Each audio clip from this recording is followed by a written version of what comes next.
Okay, welcome everyone. This is again one of our monthly My Speaker Business community calls. And as you know, these are the calls to get, introduce you to another amazing speaker and entrepreneur and thought leader, and really to share with you practical hints and tips on how you can make your speaking and your business flourish further.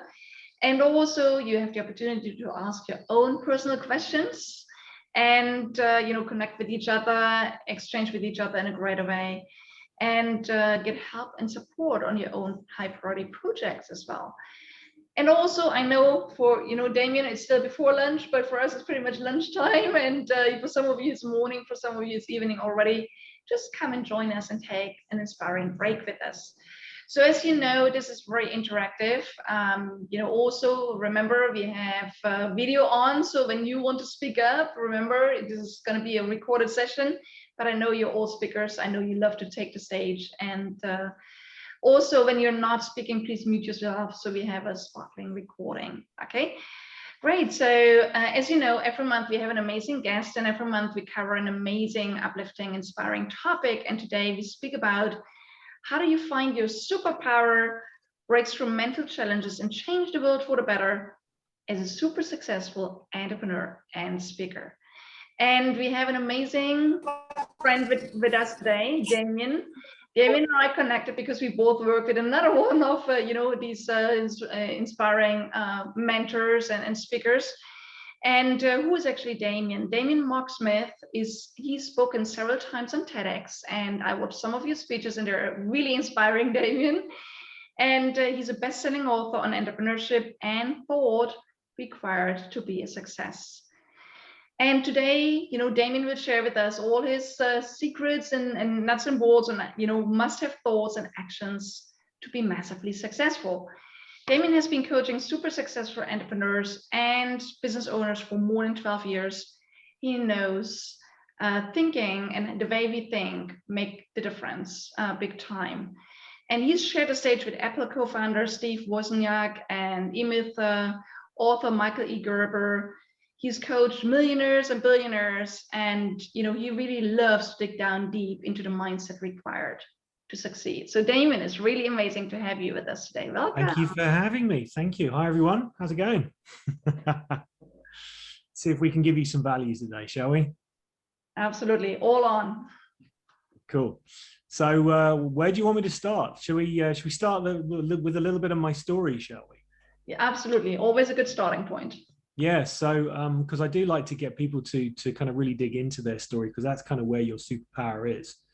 And each one of us has an inspirational story, because each one of us, 7.5 billion people on the planet, but each one of us has a unique story, and we've overcome challenges and obstacles in our lives. I've overcome mental health issues to be able to stand on stage in front of thousands of people and deliver talks that 20 years ago I would just not have believed that was possible. And my own story was the short version is, coming out of mental health issues, having OCD and depression and social anxiety issues, and being told that I didn't have to believe every thought in my head when I was in therapy, and the therapists were basically trying to deconstruct my thinking, which was very hard work. It was very, it took a lot of work. And yet, so as soon as someone said, oh, you don't have to believe every thought in your head, it was like, well, that's much easier to do than to try and understand my thinking, change my thinking. So that was the beginning of my journey to freedom, really. And I started to actually just to be able to kind of watch my thoughts rather than actually think that they were driving me and actually having to take action on every single thought that came into my head, which, let's face it, if we did that, we'd all be in prison. There's times we thought, I really want to kill you. If we actually did it, it would be a terrible thing. So the thoughts that go in our head kind of drive our actions, but we don't obviously have to pay attention to every single one of them. Well, that was not where I was at 15 years ago. And I wasn't schizophrenic. I wasn't believing every single thought in my head, but I was taking them very seriously, and my life was a mess as a result. So that was the beginning of my journey, just really seeing that I didn't have to do so much with my thinking. I could just watch it and use the useful thinking and not use the not so useful thinking. And that led me to write a book about it called Do Nothing, which was how we trust our thinking at the wrong times, and a simple system to actually be able to trust it at the right time. And I wanted to really kind of learn more about this simple process. So I wrote a book about it. And as it turns out, it was the first book in the UK to be written about the process that helped me, which was something called the 3 principles, which is you are alive, you think and you feel your thought. And that was it. That's the simple process. It was like, oh, but that's not what my therapists are telling me. They're telling me I've got to kind of deconstruct my thinking and kind of work it out. And it was like, well, you just don't have to pay attention to it. So much easier. So that kind of opened up a completely new avenue of being able to share this with others. And what I found was that I was sharing it with people and it was helping them, and specifically business owners, because my background was marketing and I was helping business owners with their marketing. And then whenever they got stuck in a particular area, fear of success or fear of failure or procrastination or overwhelm, I could just use this simple process, which is, well, hold on a minute, is that thinking serving you? No. Well, instead of interacting with it, why don't you just kind of let it go? I was like, oh yeah, that's quite helpful, really. And this became kind of like my 2-pronged approach to working with people in business, which is I was helping them with their strategy and their marketing and growing their business. But then when their mindset was getting stuck, I was helping them with that as well. So that's when I created Rethinking Business and started to kind of go down this route of helping entrepreneurs with mindset. And simple things like someone getting up on stage and delivering a speech and they're really nervous. And I'd be saying to them, it's like, well, could it be something other than nerves? And they were like, oh, what do you mean? I said, well, if you think of it as excitement rather than nerves, would that be helpful to you? And of course it was. So I now had a very simple system, which was helping people in all areas of their lives. I worked with someone who had acute OCD, and I said, well, if you could use this experience that you're going through to help others, would that be useful? And she was actually a teacher, and she said, yeah, I'd love to be able to do that. I said, just document it. And she found that was a very easy way for her to be objective about what was happening in her life. So just simple kind of tips and techniques, all based around one simple thing, which is like, is your thinking helping you? And if it isn't, don't pay attention to it. And if it is, go with it. That's kind of the simple system. And one of the things that I always wanted to do was do a TED Talk. So the first TED Talk that I got, because obviously I've done 3 now, and it's all on this simple system, it came about a little bit by accident, which was I had my email signature on my email, and it was linked to my book. And I was watching Dragon's Den, which is in America, it's Shark Tank, and it's basically where entrepreneurs pitch for business. And there was one product in particular, which was liquid peanut butter in these small pots. And I don't know about you guys, but we were really healthy and still are now, but we just thought, oh great, all these different flavored peanut butters, and it was brilliant. So we ordered some, and about sort of 3 weeks later, nothing had come through. And what happens with these entrepreneurial programs is they tend to get overwhelmed because loads of people make orders. And so I sent this email through, and of course the person that set the business up, he was on the program. He was the entrepreneur who was basically doing everything in the business. Yeah. So he was fulfilling the orders and blah, blah, blah. And he didn't even get the investment funding in the end. But on my complaint email, he saw my book and he downloaded it and read it. And he was also the curator for Tedx Square Mile in London. So this is one of the benefits of, putting a really useful link into your email, by the way. And he contacted me and he said, hey, I've read your book. It's really interesting.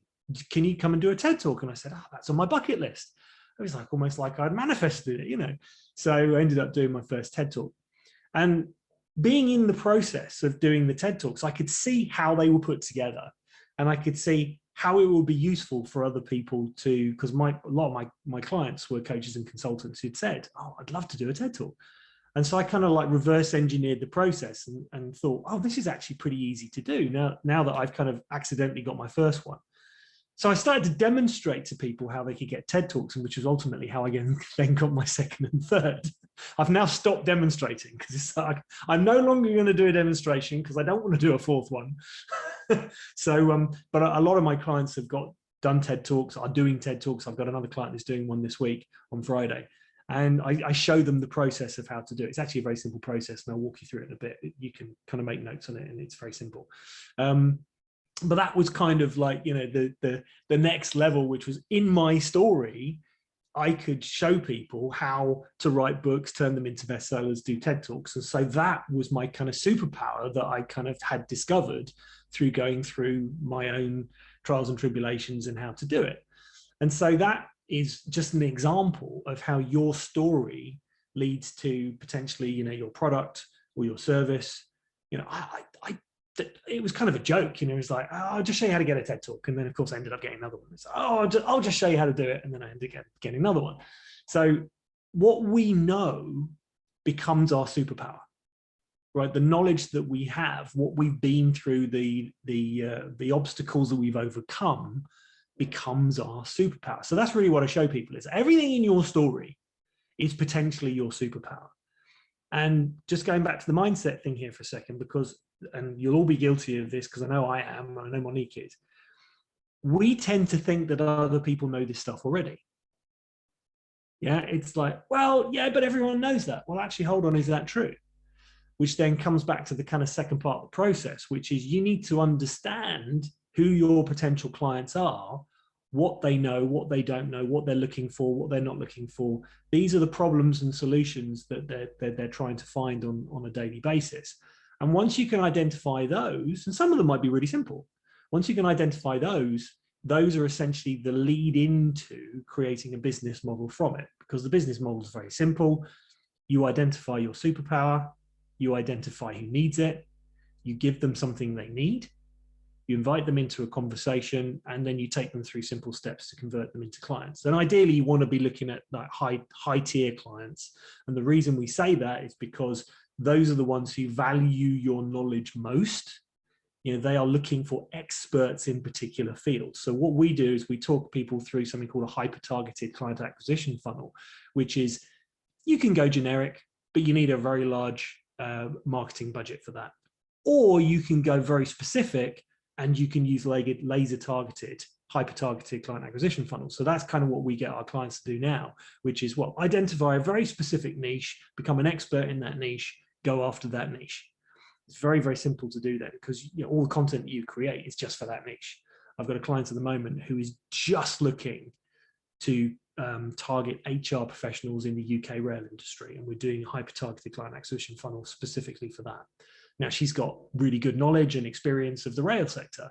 She doesn't just want to work with people in the rail sector, but that's one example of a hyper-targeted funnel that she's using at the minute. So that's kind of how, yeah, just kind of give you a full circle. This is how I've gone from understanding how my thinking works, using it in business, creating a successful coaching business, seeing that there's kind of two elements to it, which is strategy and mindset, and then building up a successful coaching and speaking business off the back of that. One of the reasons that I actually came across Monique is I'm one of the coaches for Ted McGrath in LA, and I'm one of his dream clients and elite coaches. And that's because I've been through Ted's system, which is all about your story and how to get the parts out of your story that are relevant. And it was a very successful system, and I ended up kind of showing people how to use Ted's system, and that's why I'm one of his coaches.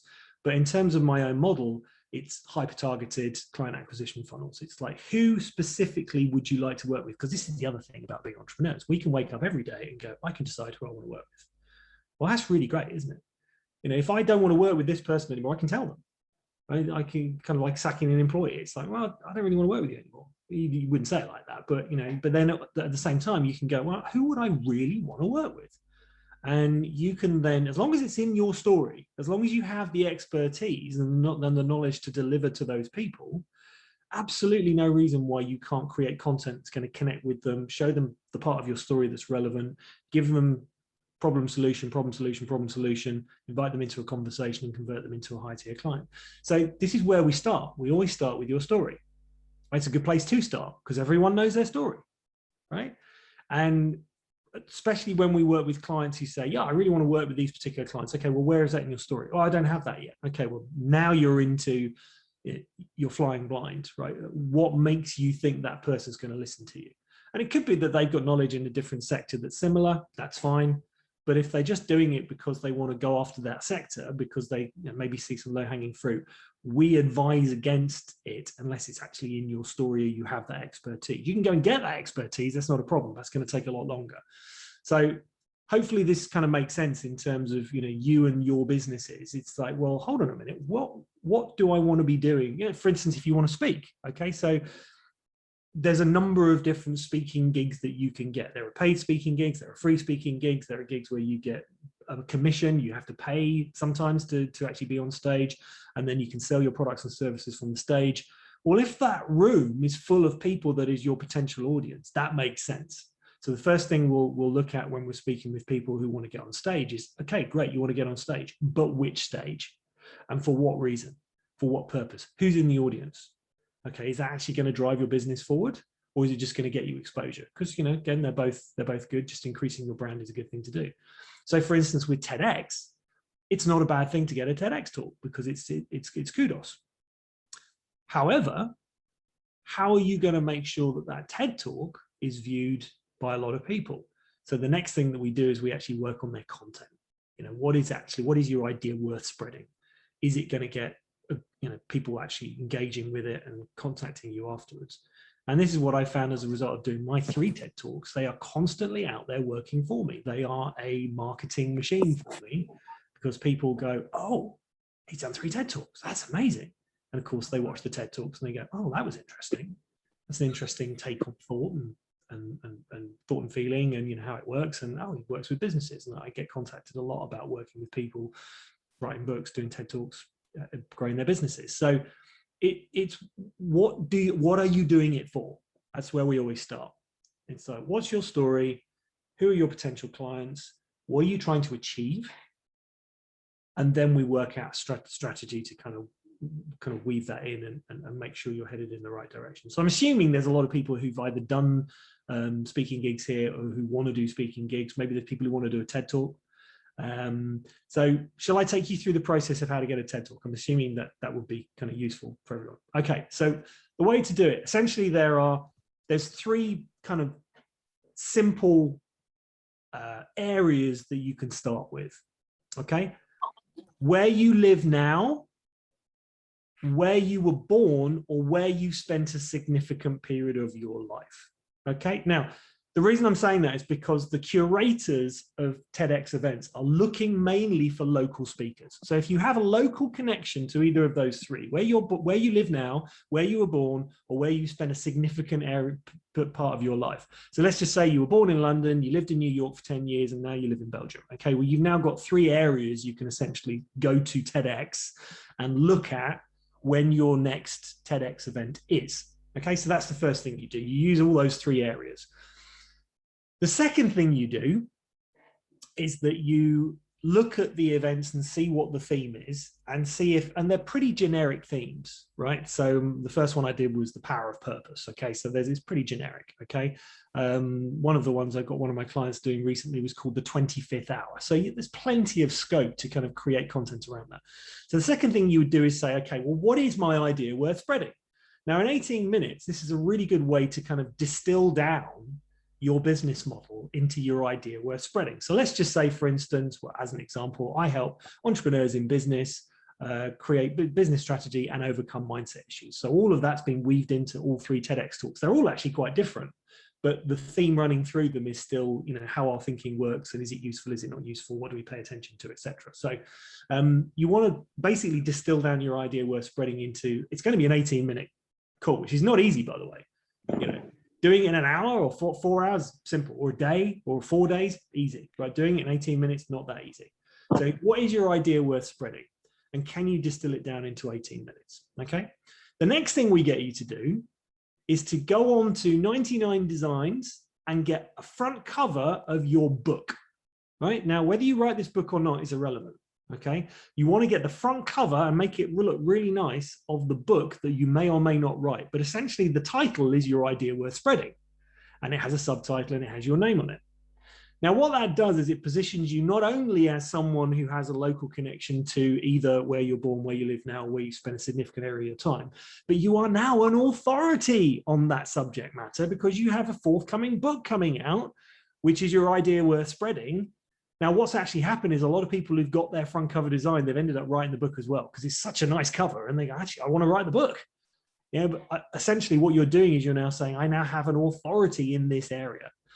And then you reach out through various means. We've got lots of systems and processes how to actually reach out and find the curators of these events.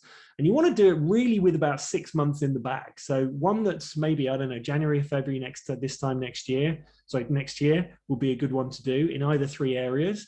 And you reach out and you say, hey, I'm local to this area because of this. I've got a book coming out and it's my idea worth spreading. I think it might fit into your theme. Now, sometimes they don't give you the theme, but you can still do the pitch document anyway. And again, we help you with the pitch document. So you're now reaching out, you're saying, I'm an authority, I'm local to the area. You will be at the front of the queue because you have a local connection and you are an authority and you've got an idea worth spreading and you can sum it up in a couple of paragraphs. So that's really the system. And it's very simple, it's very straightforward, and it works. It works day in, day out. I've got so many clients who've either done TED Talks or are doing TED Talks because they use this simple system. And it's very effective. Now, as I say, what tends to happen is, especially when you've got a nice front cover design of a book that you may or may not be thinking of writing before, you now go, actually, I kind of want to write that book now. And then, of course, we then work on the systems and processes behind that, which is I can help you write a book. I can help you turn it into a bestseller. You can then take that book, you can turn it into an online program. You can turn it into workshops, retreats, in fact, an entire business model. Because guess what? You've distilled it down from your business model. Now you can expand it back out. And the TED Talk is only going to help you with the promotion of that, because people will see the TED Talk. They'll go, oh, I want to buy the book. Oh, they've got a program. Oh, they've got a course. Oh, they've got a workshop. It's kind of it's just an evergreen kind of marketing system. So even though I didn't set out to show people how to do TED Talks and write best-selling books, it's just something I help people on a daily basis because it works in their business. Does that all make sense? Have we got any questions so far? Because I can rattle through this really fast. I watch things on double speed, by the way, so I kind of tend to talk quite quick. Is there any questions so far? We've got a few people in the chat here, so. I hope this is making sense. I hope you're getting something from this anyway. So, yeah, marketing machine. It is, it's a marketing machine. Cool. Any questions, or should we just keep going? Just keep going, but everyone else, you can already start typing your questions into the chat, so I think it's easier to answer them from here, and then we can have a little bit of Q&A at the end. Okay, cool. So now you've got, right, your story. Okay, and everyone knows their story. You've now got, who are my potential clients? Okay, because that might take a little bit of work to kind of dig down deeper. What tends to happen is people go a little bit too generic to start with. I did a local business meeting recently. A lady walked in, she said, I've been in healthcare for 7 years. Great, who are your clients? Everybody. I just went, get out and come back with $1 trillion budget. Because if everybody is your potential client, you've now got to compete with Coca-Cola and Nike and, with your marketing. Just forget it. It's like you've got to get very specific about the types of problems that you solve. So I said, okay, well, do you solve back pain? Yeah. Do you solve back pain for 50-year-old male golfers who want to improve their golf swing? Oh yeah, we've done loads of those. Great. Well, that's a funnel. That's a hyper-targeted client acquisition funnel that we can help you set up. Okay, you're targeting a very specific niche with a very specific problem who wants what you have. Okay, and so that's what we do. And I kind of liken it to like the hub of a wheel, right? Your solution can solve a number of different problems for a number of different people. Great, fantastic. In terms of marketing that, you are going to really struggle. And if it does this, and it does that, and it does this, and it does that, and it does this, and that, one of the biggest problems that you will have is people either won't believe you, is like, they're promising too much, or they'll get overwhelmed and they'll just walk away because it's easier for them to walk away than to start engaging with you. The biggest issue that we have in terms of marketing is people's time. How do we get them to share that initial few seconds with us so that they can know, like, and trust us, and then what the next step and the next step and the next step? So you want to make it a really simple system whereby give them something for free, then give them something else, and give them something else, get them engaged with you, and then bring them in. Your back end can still be generic, but by that stage, they've already bought something from you. They're now looking for more solutions, etc. So that's what we kind of work with our clients then, is to kind of create these marketing funnels that are hyper-targeted. Or with on, I think you got your volume on. And then we bring them into your kind of like generic offering. Does that make sense? Okay. One other thing I wanted to share with you guys as well, by the way, is, as Monique said, I work with millionaires and billionaires all over the planet. And that there is one thing that defines success without fail. Does anybody know what the word is? And it begins with P. There's one word. It begins with P. Type it in the chat box if you know what it is, or you think you know what it is. Purpose? No, it's not purpose. Persistence. Oh, second time in. That's a first. Elsa, it's persistence. Absolutely. Now, a caveat with this. You got to keep going, but you've got to know what you're doing, right? So persistence with testing is the way forward. Okay, keep going, but keep getting feedback. Feedback is testing. So, you know, for instance, people that do Facebook ads, they stick it out there, it doesn't work. They go, oh, that didn't work, and they stop it. Well, actually, it's never going to work first time. No one has ever put a Facebook ad up and it's worked first time. There's always some sort of adjustment, whether it's the targeting, the wording, the headlines, the subhead, whatever it is. Okay, you've got to persist, but you've got to test. You've got to know what's working, what isn't. And you can do that with anything. You know, you can do that. And so, for instance, if you do have a generic product and you put it out there and you test it, the first thing you're going to find is, oh, we've got like a leaky bucket. We've got like, we're spending money. We're spending thousands a week on ads and we're getting like little return. Well, you wouldn't do that. So you go, okay, well, what have I got to do here? You've got to niche down. Okay. So that would be an example of testing something and realizing you're doing something wrong. Persistence is the key, though. I've worked with so many people who are so successful and they go, I'm expecting a knock at the door any minute. Right? Because I mean, why me? I'm not special. And really all it was that they just kept going. They kept going and they kept testing and they kept going and they kept testing and they kept going and they kept testing and they found what works, right? So this is good news, because you don't get disheartened when you put something out there and it doesn't work. It probably won't ever work first time anyway. Okay, so put it out there, test it, get some data, see what you can change to make it better. And just each iteration will get you closer to success. But persistence will be the key. Okay, some people might get lucky, but they're like 1 in a million. They're miracles. Everybody I know who I've worked with who has done it says the same thing. I kept going.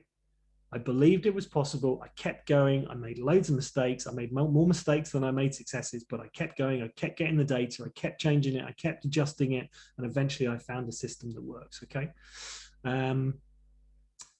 You don't only need to keep going, but you need to know where you're going also, which is absolutely right. This is why we start with, what's your story? Who are your clients? Where do the two match up? Where is the alignment between the two? And if you know that and you've got that, you know the part in your story that's going to serve these people, that's always the starting point. And you can always create that first funnel and test that first funnel until that works. The reason that I'm working with this client on the rail sector is because she's got lots and lots of experience in the rail sector. Yeah, it's the low-hanging fruit for her. You don't need to keep going. You need to, yeah. Okay, so I could go off down like many tangents here, but I just want to kind of get a feel of where people would like me to go with this. Do they want more stuff on the TED? Do they want more stuff on the thought thinking, more the strategic stuff, the funnels? Okay, why don't we open the space for any one of you, if you want to dive into something in more detail or you have some questions. I mean, I think, Damian, you shared so much already. Well, what questions come up? What do you want to dive into more? Just unmute yourself and... Yeah, just ask away. Yeah, hi, Damian.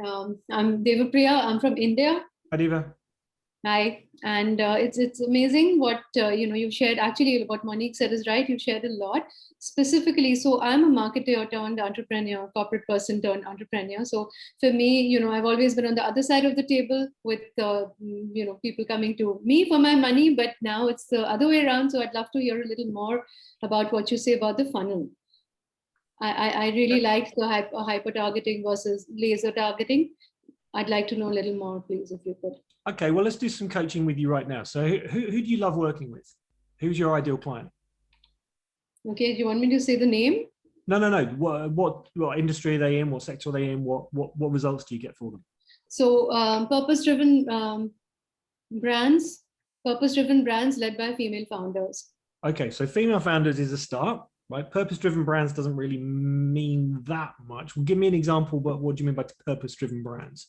Okay, so take an example of a lady who does clothing, and it's sustainable, eco-friendly material. Okay, perfect. Great. So that would be your starting point. So what is your experience that aligns your story with them? What's been my experience? No, what is your background? Why did you choose them and I don't know, not male driven financial firms? Why? So I mean, this is more like a communication target for me. I also work with men who run financial businesses, but why? Let's stay on track. Why did you choose sustainable clothing? Well, what's the reason why did I behind choose this client? Well, this client chose me, and I felt that there was a match in values that she wanted to do. She Perfect. wanted to work What for are a your cause. values? What are your values that match, and why? Yeah, so contribution, collaboration, respect. Those would be the three values that immediately come to mind. Perfect. Why does that matter to you? What happened in your story that made that happen? Okay, so I mean, when I was in the corporate world, there was very little of all of this. So I guess I missed that. And when I came out and became an entrepreneur, it became sort of a mission for me to. These are the three words that became very important to me in my journey. I wanted to see more of that in my life, and therefore I wanted to give more of that to the people that I worked with. Perfect. Okay, so straight away on that little video clip, you've just said everything you need to say, that if you put that in front of your target audience, they would go, I like her. I would like to work with her because she has the same values as me and I like where she's coming from. Mm-hmm. Okay. So as soon as you match what you've just said to your target audience and manage to get pretty much what you said in front of them, you are going to get much more engagement from them because they now know why you're doing what you're doing. Okay. So let's just start with a simple funnel that I don't know, the 5 simple steps that you could take as a female entrepreneur in the clothing business to make sure that your suppliers are sustainable, as an example, right? Yeah. And you research it and you put a little document together and you come up with something that's really useful for that specific client. And you just basically create it. You can do it on a LinkedIn article, you can do it on a little free giveaway, but you basically find those people and you put it in front of them and you say, hey, I've written this for you. I think you might find it interesting. That's it, right? And because it's specifically for them, females who are setting up clothing business, sustainable clothing businesses, they are more likely to click on it and read it, right? If you put a document together that is, how to grow your business and get more customers, people are going to be like, well, it's not necessarily relevant to me. I haven't got time. As soon as you say it specifically for them, they're more likely to engage with it. Now, if they then see the part of your story that you've just shared, which is, hold on a minute, she's got these 3 specific values. You've now given them a gift. They've now seen you in person on video and they go, I really like you. What else you got?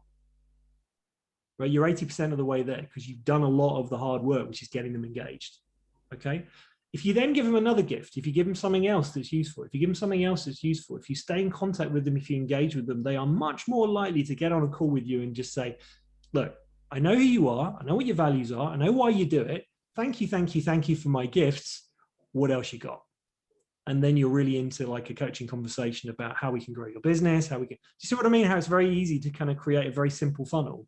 Once you get those initial starting points of exactly who it is you want to work with, why your story reflects that, and how to get that in front of them easily, which is by giving them something useful, but make it specific. Does that make sense? Well, this is precious. It's gold. It makes a lot of sense. Thank you so much. I'm just going to note all that down and maybe write an ebook around it. Careful with ebooks. Make sure that they're not too long, because again, people don't have a lot of time. So what I tend to find is when people have an ebook already, I'll say, great, this is the script for we call it tripwire product. So your lead magnet needs to only be like 1 or 2 pages long at the most. And it needs to just be simple. So for instance, I'm working on a lead magnet at the moment, all based around my system, which is a 10-step, simple step guide for coaches and consultants.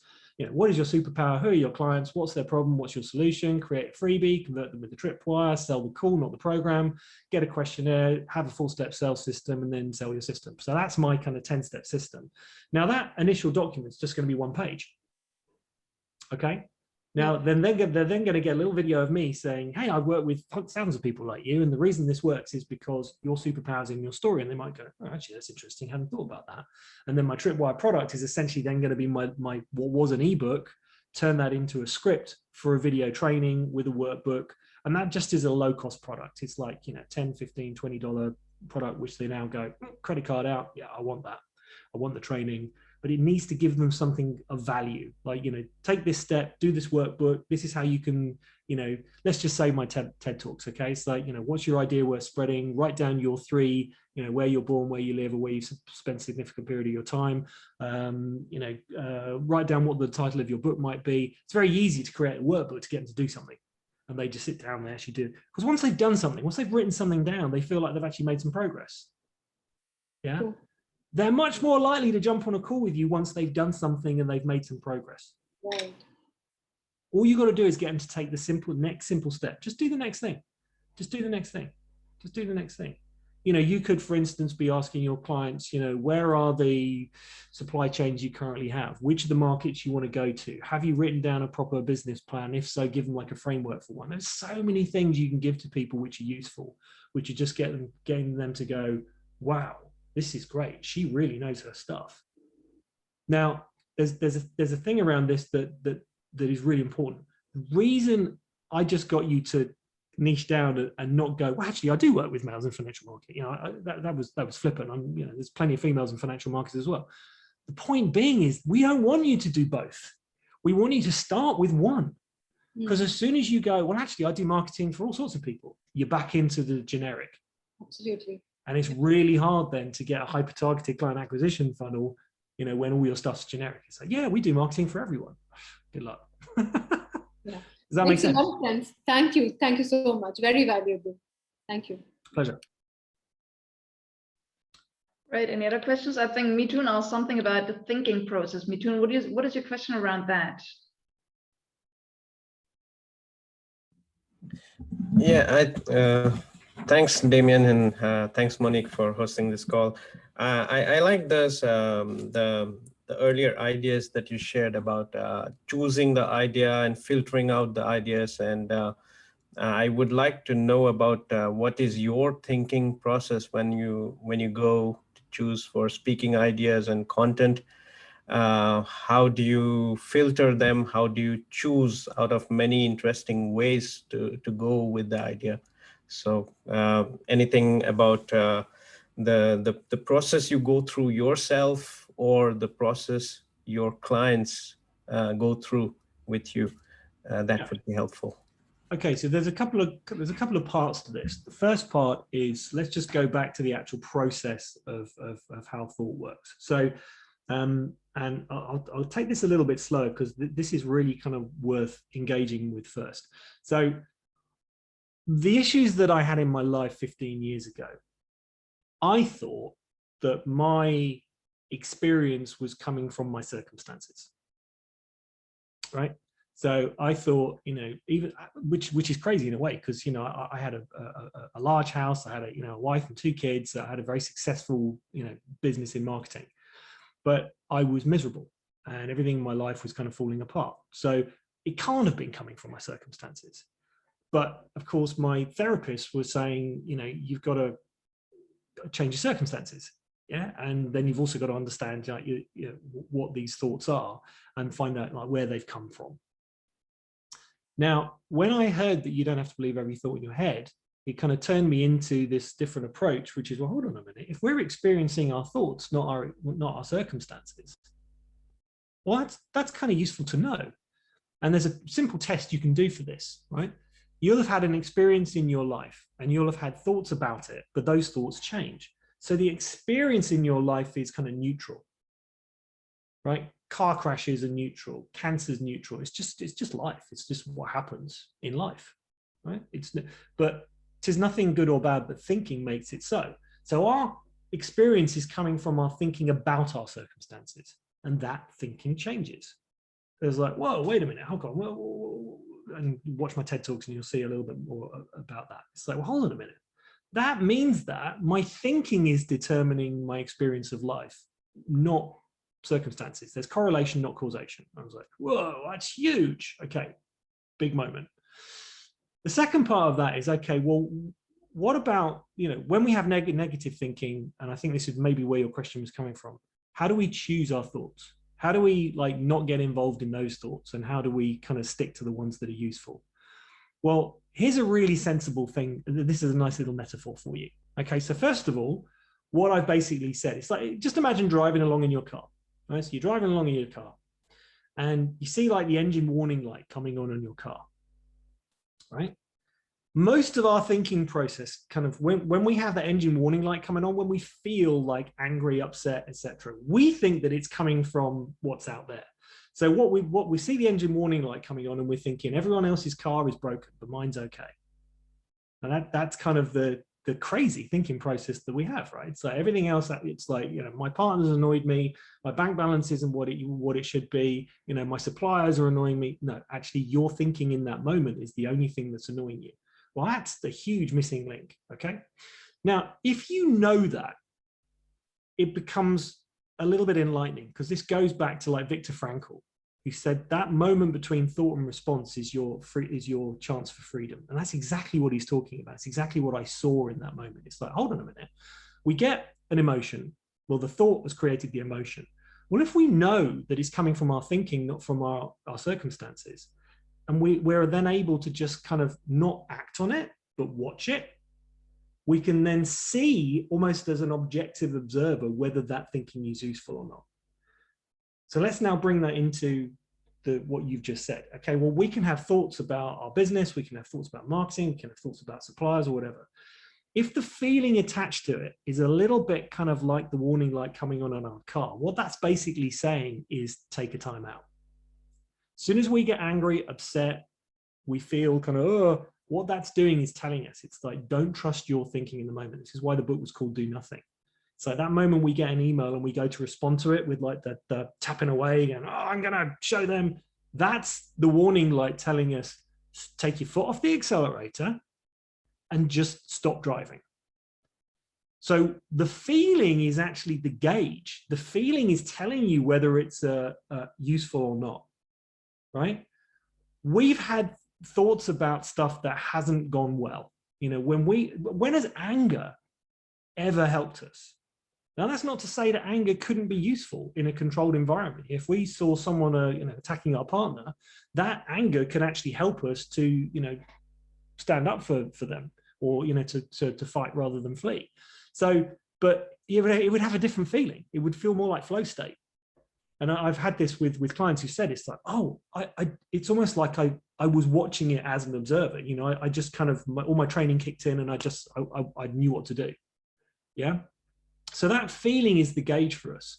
When it feels right, it probably is. When it feels wrong, it probably is. And that's the gauge. So what I do with my clients is I just ask them and say, well, that's a great idea, Bob, but how does it feel? And say, oh, do you know what? It doesn't feel right. Well, there you go. That's it. Job done. Yeah. Or, I've employed this person and there's something that's not right about them. So go with your gut. That's what it's there for.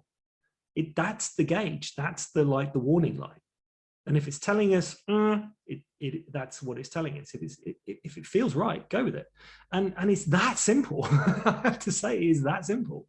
Now, there's obviously ways you can do that. You can meditate. You can take time out. All the best ideas I've ever had have come when I'm not thinking about the problem. I'll look at the problem, I'll study the problem, and then I'll let it go. And I'll take the dog for a walk and bam, the solution pops in. Einstein came up with the theory of relativity when he was ill in bed with a cold. He wasn't thinking about the problem, but pop, it came in, Q equals MC squared. Oh, wow, that's huge. Yeah. So actually that, and again, this is something I get my clients to do, all of the stuff you do that isn't actually sitting down in your office working on your business is just as important as sitting down in your office and working on your business. Because the times when you're looking after yourself, the times when you're in the gym, the times when you're in the golf course, the times when you're in the shower, the times when you're walking the dog, that's when you'll get those moments of inspiration and creativity, to the point where most of my clients now do half as much work as they were doing, but are now twice as productive. Make sense? That being in flow state, that doing what you enjoy, that doing what you love, that's when you're going to get your good ideas. So do more of it. And guess what happens? Then you come back and you work and you're more rested, you're inspired. It's a win-win. Yeah, does that make sense? I hope I answered your question there. Obviously, there were kind of like two parts to that, but I hope that was useful. Yes, very useful. Thank you. How else can we stand out when applying to deliver a TEDx talk, please? If you're local in some way and you've got a book coming out, believe you me, you'll be at the front of the queue. And you do it with enough time. One of my clients got a TED talk 10 days out from the event using this process because they were local, because they had a book coming out. They squeezed them in.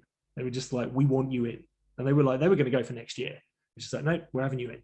So believe you me, it'll take you to the front of the queue. You don't need anything more than that. Roger.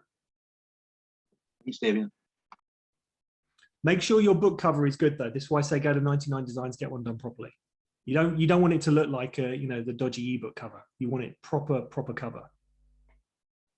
Now I used to be a graphic designer, but I don't do my clients' front covers. I said, no, I'm too close to it. I want you to get it done professionally. Make sure it's amazing, because that, and by the way, when you get a front cover of a book that you haven't yet written, it's going to open up a lot more doors as well. Yeah. And you're probably going to end up writing the book. Oh, do you want a tip on how to write a book in a weekend? Would that be useful for anyone? This is great, by the way. This is brilliant. Yes, please. Okay. I've had a couple of clients do this and it's brilliant. Right. So let's just take this a long weekend. So you're going to do like the Friday to the Monday, but this is how you get a published book in a weekend. This is genius. So on the Friday, right, let's just say you wake up first thing in the morning, and what you want to do is you want to come up with a list of questions that if someone was interviewing you about your idea worth spreading, about your business model, about your story, about your life, about basically the book, right? What questions would a local journalist be asking you? Okay, so tell me where it started. Where were you born? Who are your parents? Blah, blah, blah, blah, blah. Where did you go to school? All the sort of the standard, usual stuff. When did you start thinking that you were going to become an entrepreneur? Tell me about your business background. What were some of the problems you faced? Where did you get your, and you basically just like brainstorm a list of questions as if you're being interviewed. And you want to come up with as many of these as possible, right? So probably about 100 questions. You just keep going and you just brain dump. Right, you can get friends to help you if you want, but just like, questions, right? Then you put them in chapter order. So you're literally going to put it in a sequential order. I advise this on the next day. So you've already done the Friday's work. You can do it on Friday evening. I've had people do it on Friday evening. You wake up on the Saturday morning, they set Zoom up because Zoom is going to give you audio and video, and you're going to be doing it in chapters. So you then ideally have like a little kind of setup where you're being interviewed by someone kind of over there. I've had people put a teddy bear up pretending to be the journalist, and they essentially they do it in chapter order. So they do record chapter 1 and they start with question 1 and the teddy bear's asking them a question. They could even read it out loud. It's like, when were you born? I was born at an early age. Yeah. So and they go through the questions and they do chapter 1 and they press stop on Zoom, and well, it used to be that they would then send the audio file off to rev.com, but there's otter.ai is an artificial intelligence one that does it as well. So they basically send off chapter 1 to be kind of transcribed, right? And then they sit down and they record chapter 2. And then you do the same with chapter 2 and then chapter 3 and chapter 3. Now, what you've actually got is you've now got audio and video, and you will have text for all of your different chapters recorded in a day. And say 2 of my clients have actually done this in 1 day, and it works brilliantly. Now, on the Sunday, it's a bit of a pain because you've now got to basically edit all the copy. And that can be a little bit tiresome. Get someone to design a cover for you in the meantime. But essentially by Sunday evening, you'll have got 10 chapters of your book, a cover, the audio version and the video version, all recorded. And you can use those as bonus material. And then upload it to CreateSpace, KDP Select, whatever, and you've now got your book in a weekend. And I've actually had people do this in a 4-day weekend where they've actually had the book ready on the Monday and it's been available to purchase. Well, that's for a book. You could do this with like ebooks and mini courses really, really quickly, really easily. You just literally work out the content, record it, send off the audio file for transcription. Bob's your uncle.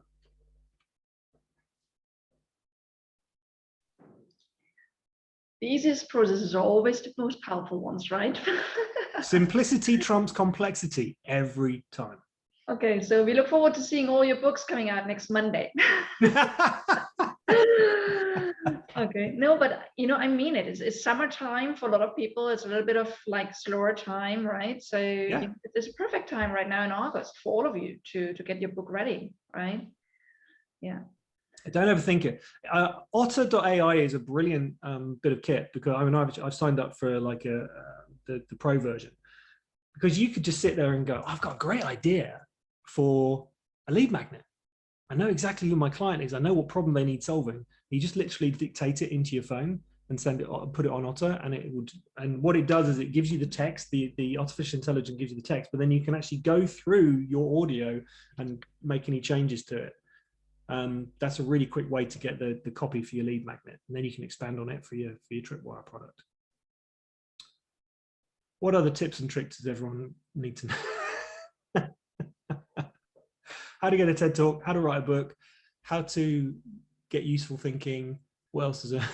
Okay, so Danitza is asking about transcription. I was just putting the tool. I'm using Otter. I'm in love with Otter. I used it this morning already. I use it all the time, right? Yeah. So yeah, you just can use Otter AI, and it's really a very smart and very precise transcription tool. What are the useful tools? I'll tell you what, I'll give you another really useful tool as well, by the way. This one's great. If you know who your target audience is on LinkedIn, which you do because they're telling you who they are, right? So I had a lady this morning, she's working with CEOs of construction companies in the Netherlands and Belgium. Great. Well, you know where they are. They're on LinkedIn, right? They're probably going to spend most of their time on LinkedIn. Well, once you've written your article that's going to give them something very specific for them, I'll use a slightly different example because this is one that's actually being created at the moment. So I've got a New Zealand client, and he's got 45 years of expertise of consulting in manufacturing. And his article is specifically for CEOs of manufacturing companies in New Zealand. And one of the biggest problems that they've got at the moment is how to compete with China. So he's written an article that is specifically how we, as New Zealand manufacturing companies, are going to compete with China in the next 10 years. That's his article, very specific. It's very good. He hasn't finished it yet, but it's really good content. He's going to put a part of that article on LinkedIn with the rest of the article with the sign up squeeze page, right? So if you want the rest of the article, click on this link, put your details in, it's free. And that's how he captures their data, okay? He then reaches out to CEOs of manufacturing companies in New Zealand specifically, very easy to find. You don't even need Sales Navigator for this. You can just use the bog standard LinkedIn. And he's using something called Lead Connect. Lead Connect is a Chrome plugin. You have to actually go on the Chrome store. If you go through their website, you have to pay for the connected, which is the more expensive version. If you go to the Chrome plugin and get Lead Connect, LinkedIn Helper, Expanded, there's lots of other ones, but Lead Connect is so simple to use. And you can get a free version. You can send out 5 invitations a day for free. And what you do is you copy the URL for the CEOs of the companies and the sectors, pop it into Lead Connect, press return, and then you set up a sequence.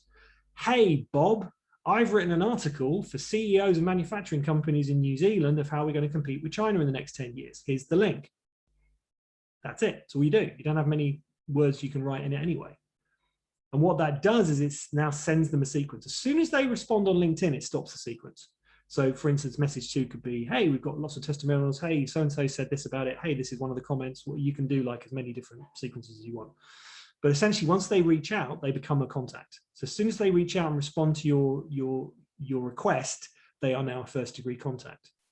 Well, obviously, if they're looking at the article, they're signing up. That's another way of getting their details. All you're doing is trying to get them into a conversation because he's a consultant, right? He doesn't have a Tripwire product. He just wants to get them into a conversation. Well, if they know that he's an expert in manufacturing and he's been doing it for 45 years in New Zealand, and he's created this brilliant article on how they're going to compete, do you think the chances are that they might want to have a conversation about how you can help them further? Yes or no? Of course it's yes, isn't it? This is a really simple funnel that you can use using something called Lead Connect, which is the Chrome extension tool. So there you go. It's another little tip for you, especially if you're in the consulting space. That's really good if you're in the consulting space. Once you identify your niche, give them something valuable and useful, show that you're an expert, and then use the system as a client acquisition tool. Yeah. Fabulous. Okay, any other questions coming up? Just unmute yourself and jump in. I think we have 5 more minutes. Take advantage of having Damian here, our entrepreneurial and Tedx superstar.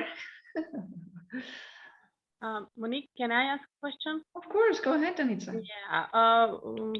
Yeah, Tedx is something that I'm interested in, of course, in the future. But well, you were talking about niching down, and this is really my problem, because every time when I speak, every time when I talk or share something, this is very philosophical. It's very theoretical concept. It's sometimes even more teaching than trying to be concrete about how can I help people that I work with.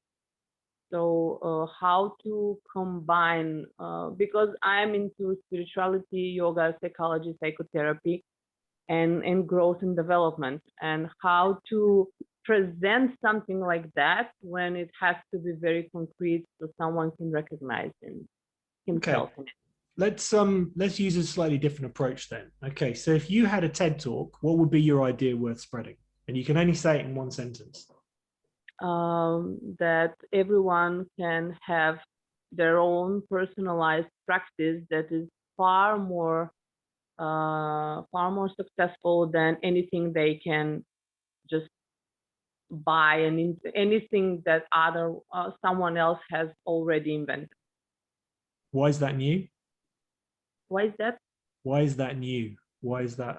Well, it's probably not very new, but it's something that we have forgotten about because we are going for systems that someone else has proven that is working for them, that is interesting for them, giving them success. But when we come to implement something, when it's about personal growth and spiritual growth, when we try to implement something that is helping others, most of the time we end up with not helping ourselves because it's not tailor-made, it's not suitable to our personal needs. Okay. Really. So, all right. So that I mean, what that would lead me to think is that let's just say your niche market was course junkies.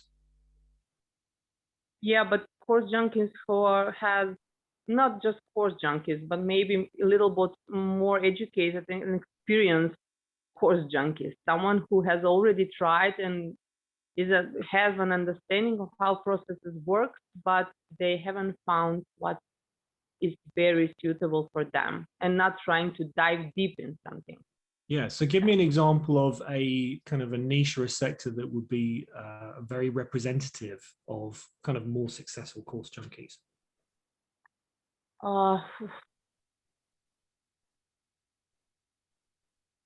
There would be probably people who has experience with who has serious experience with different systems, but who, I don't know. You see, if you don't know who your clients are, they haven't got a hope in hell. Yeah, I know. I realized that, and while you were talking, I realized that I am not really talking to anyone. That I really need someone who is already done the job, someone who has tried different systems, someone who, but they don't get the results that they want. Okay, I mean, so what sometimes also, Damian, what sometimes helps is also if you can think of someone that you either have worked with or someone you've come across or someone you've met, and you say, yeah, that's the type of person I'd like to help. Yeah. And then you think of that person, you start describing who that person is and what kind of needs that person has. Okay. Would that give you a clue? Yeah. Is this more concrete? A person who has done years of practice in different systems and diving really deep in it, but she's still on a crossroad.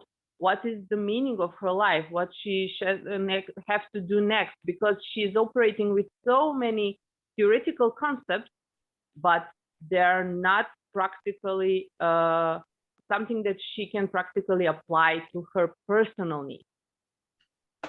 Yeah, it's so broad. There's so many different avatars sitting within there already. So there's for instance, let's just say there's a woman who has her children have just left, right? So they've gone to university, they've grown up, they're now leaving. Okay, she's now at a crossroads in her life. Let's just say there's a woman who's in corporate and is going, is this all there is? Right? Now, they're two people who basically have the same issue, which is they're at a crossroads they don't want to do next. But they're both very, very different in terms of where they hang out, what they talk about. You know, one's in corporate on LinkedIn, the other one's on Facebook in support groups. So two completely different platforms. So what the first kind of initial steps in any process is research and development. It's okay. Go in and ask questions and really find out a lot about those specific types of people. This is not really something new about researching and who is the person behind, but I'm really not sure that there are people who would like to listen. Both of these women would be potentially my client if they had, for example, 5 years of meditation or 10 years of yogic practice or 7 years of Silva method. And they are really, no matter what is their professional life or family life, they're really someone who is seeking for that ultimate truth, someone who is always in pursuing what is behind this life, beyond this life that we are living now. What is that?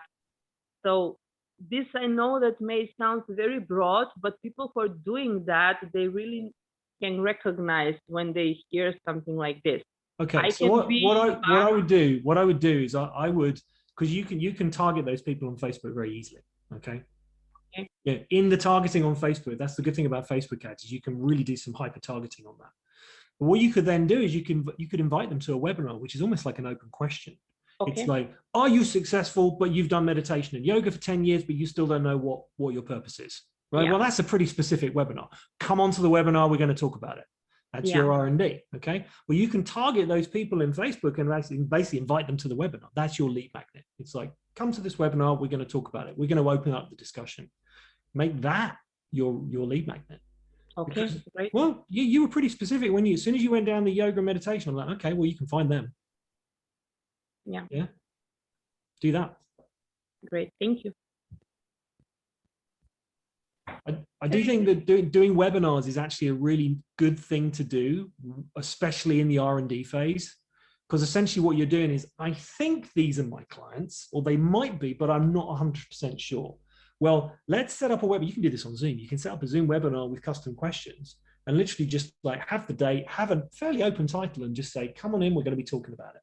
And then in the questions, you can start asking them, you know, what have you done? Have you looked for your purpose? You know, what's your situation in life? So that's because most of my clients ended up working with me after trying so many different things that didn't work for them. And they really want to work with me because I actually really do know things. I'm not just someone who has 3 courses and then try to teach yoga, but there are different types of knowledge.